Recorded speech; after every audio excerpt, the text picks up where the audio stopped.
March Madness 2015, and out of the East region, the final game of the round of 32 on day 2 of the round of 32 is the number 5th seeded Northern Iowa Panthers versus the number 4 seeded Louisville Cardinals. This game was tight early on, but then Louisville would take over in the first half and push their lead to 9, going into halftime with the score Louisville 36, Northern Iowa 27. Then in the second half, it was all Louisville until with about 4:30, Nate Buss hits a jumper to make it a 6-point game at 55-49. As Northern Iowa had clawed their way back in it, but then Montrezl Harrell, moments later, would end up slamming in a dunk, and then a couple minutes later, he would slam in another dunk, get fouled, go to the line, and hit the free throw for the and one.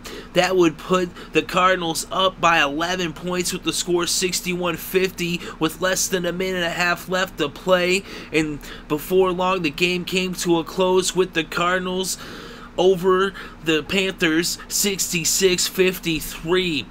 So it was a tight game, but they ended up winning by double digits, and Louisville is dancing on to the Sweet 16 in the East. They'll be facing North Carolina State. That will be on Friday, March 27th, the 8th-seeded Wolfpack versus the 4th-seeded Cardinals.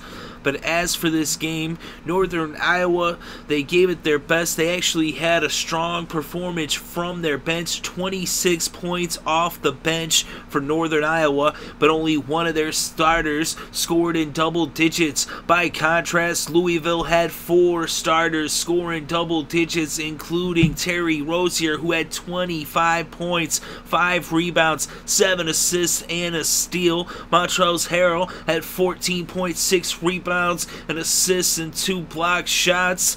Quentin Snyder had 10 points, 4 boards, and an assist. Wayne Blackshear had 10 points, 6 rebounds, and an assist.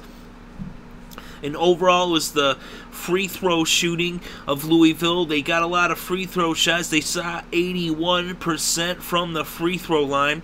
Northern Iowa did shoot 84.6%, but Louisville went to the line 8 more times than the Cardinals, for 8 more shots, not necessarily 8 more times, but they crashed the boards hard. They had 30 rebounds versus just 25 for the Panthers, so they won the battle of the boards, and they ended up winning this one. They took momentum at the right moment. They were able to close out the game strong. They had pushed the lead, before halftime, as they had gotten it up there, and then in the end they close out strong. They win this one by 13 as they dance on to the Sweet 16, and the final score, Louisville 66, Northern Iowa 53, and that wraps up day 2 of the round of 32 as we'll be moving on to the Sweet 16, so check back for coverage of the Sweet 16 and the Elite 8 starting this Thursday, March 26th.